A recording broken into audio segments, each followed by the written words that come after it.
Bonjour les excellents, dans cette vidéo, exercice niveau seconde en maths sur le chapitre des fonctions. Et on va résoudre graphiquement des équations et des inéquations. Allez, c'est parti.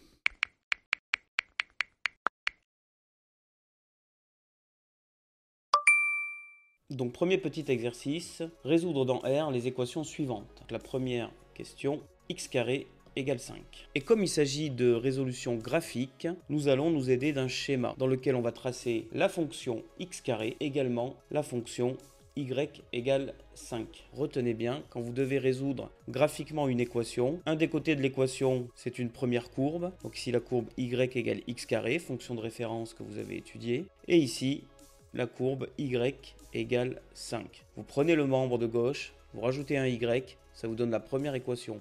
Vous prenez le membre de droite, vous rajoutez un y, ça vous donne la deuxième équation. Et donc dans le graphique, cela nous donne la courbe de la parabole avec une droite horizontale. Donc ici j'ai utilisé un logiciel pour tracer ces courbes, mais en fait puisqu'il s'agit d'un schéma de principe, vous pouvez tracer au brouillon à la main juste pour avoir une idée. Donc je rappelle, ici on a la courbe y égale x carré, c'est cette parabole que vous avez étudiée en cours, et ici on a l'équation de la droite y égale 5. Et donc pour résoudre une équation, puisque les deux doivent être égales, les deux expressions doivent être égales, il faut qu'on repère les points d'intersection. Donc les points d'intersection, on a ici le point A et le point B. Et les abscisses de ces points d'intersection nous donnent la réponse à la question. Alors évidemment, on ne va pas lire sur le graphique, déjà parce que vous, sur une copie, sur un brouillon, c'est un graphique de principe que vous tracez.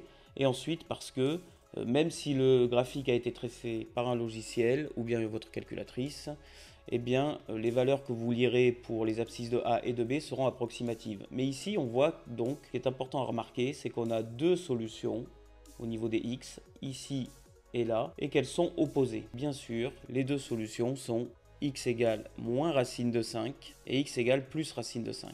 Avec racine puisqu'on a x carré égale 5, mais le graphique permet de ne pas rater l'une des deux solutions. On va pouvoir passer à la question 2 avec une méthode similaire. X carré égale 4 neuvièmes. Toujours pareil, on trace un schéma de principe. Donc dans ce schéma, on a tracé la parabole y égale x carré et la droite y égale 4 neuvièmes. Elles sont ici. Comme tout à l'heure, on recherche les points d'intersection, ils sont là, ce sont les points A et B, et on regarde leurs abscisses. Donc ici aussi, il y a deux solutions, l'une étant l'opposé de l'autre. Comme tout à l'heure, on ne va pas lire sur le graphique, mais maintenant on va utiliser la racine carrée.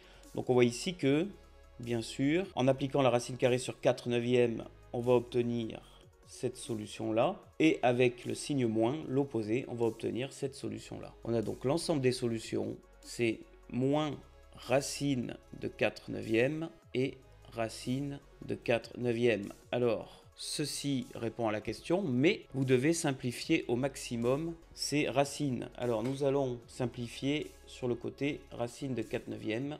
Ça fait racine de 4 sur racine de 9. Racine de 4, vous le savez, ça fait 2. Et 9, vous le savez, ça fait 3. Racine de 9 vaut 3.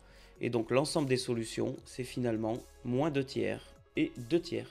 Voilà comment on résout les équations graphiquement. Alors maintenant, nous allons voir les inéquations. C'est le deuxième petit exercice, numéroté 56 ici. Résoudre dans R les inéquations suivantes. Et donc la première, 4x carré plus 11, strictement inférieur à 7. Ici aussi, nous allons utiliser un graphique. Alors, on pourrait très bien utiliser le graphique ici de la fonction y égale 4x carré plus 11 et ici y égale 7. Mais nous sommes dans le chapitre des fonctions de référence et donc ceci n'est pas une fonction de référence. La fonction de référence, c'est en fait y égale x carré. Donc nous allons oublier cette façon de faire pour le moment, ça ce sera plutôt en classe de première. Et nous allons dans un premier temps isoler x carré. Donc on effectue l'opération moins 11 des deux côtés, de sorte à faire disparaître ce 11. Donc 4x carré plus 11 moins 11 qui vont donc s'éliminer, inférieur à 7 moins 11. Ce qui nous donne 4x carré inférieur à moins 4. Et maintenant, nous allons diviser par 4 des deux côtés de l'inégalité et on obtient x carré strictement inférieur à moins 1. Maintenant, oui, on va pouvoir utiliser ici la courbe d'équation y égale x carré, et là, la courbe d'équation y égale moins 1, qui est en fait une droite. Nous allons tracer ça dans un schéma. Donc ici, nous avons la courbe d'équation y égale x carré, et ici, nous avons la droite d'équation y égale moins 1. S'il s'agissait d'une équation à résoudre, on chercherait les points d'intersection. Et on verrait que, ma foi, il n'y a pas de point d'intersection entre cette courbe et cette droite, et donc on dirait il n'y a pas de solution à cette équation. Alors ici c'est un peu différent puisqu'on est dans une inéquation, comme je l'ai surligné ici. Puisqu'on est dans une inéquation, on cherche à voir les parties de notre courbe qui correspondent à l'inéquation qu'on a trouvée. On a trouvé x carré strictement inférieur à moins 1. Et donc on cherche les parties de la fonction x carré, qui est ici, qui sont en dessous de la droite d'équation y égale moins 1. Des parties de cette courbe qui passent en dessous de cette droite. Eh bien on voit que cette courbe ne passe jamais en dessous de la droite, et donc on en conclut que l'ensemble des solutions de cette inéquation, c'est l'ensemble vide, il n'y a pas de solution. Alors le but de l'exercice était de faire avec le graphique, donc c'est ce qu'on a fait, mais on aurait pu s'en douter ici, puisque on sait que pour tout x appartenant à R, x carré est supérieur ou égal à 0, donc x carré ne peut pas être strictement inférieur à moins 1, ce qui conforte l'idée que l'ensemble des solutions, c'est l'ensemble vide. On va pouvoir passer à la deuxième question. 3x carré moins 1 inférieur ou égal à 11. Ici, comme précédemment, nous allons d'abord isoler x carré dans le membre de gauche. Donc d'abord, on fait l'opération plus 1 afin d'enlever ce moins 1. Donc ici, on obtient 3x carré moins 1 plus 1 qui va s'éliminer, donc inférieur ou égal à 11 plus 1, 12. Et maintenant, pour éliminer ce 3, nous allons diviser par 3 des deux côtés de l'inégalité. Donc 3x carré divisé par 3, ça nous donne x carré, et 12 divisé par 3, ça fait 4. Et donc ici, à nouveau, nous allons faire un schéma en traçant la courbe d'équation y égale x carré, qui est notre fonction de référence, et la courbe d'équation y égale 4, qui est en fait une droite horizontale.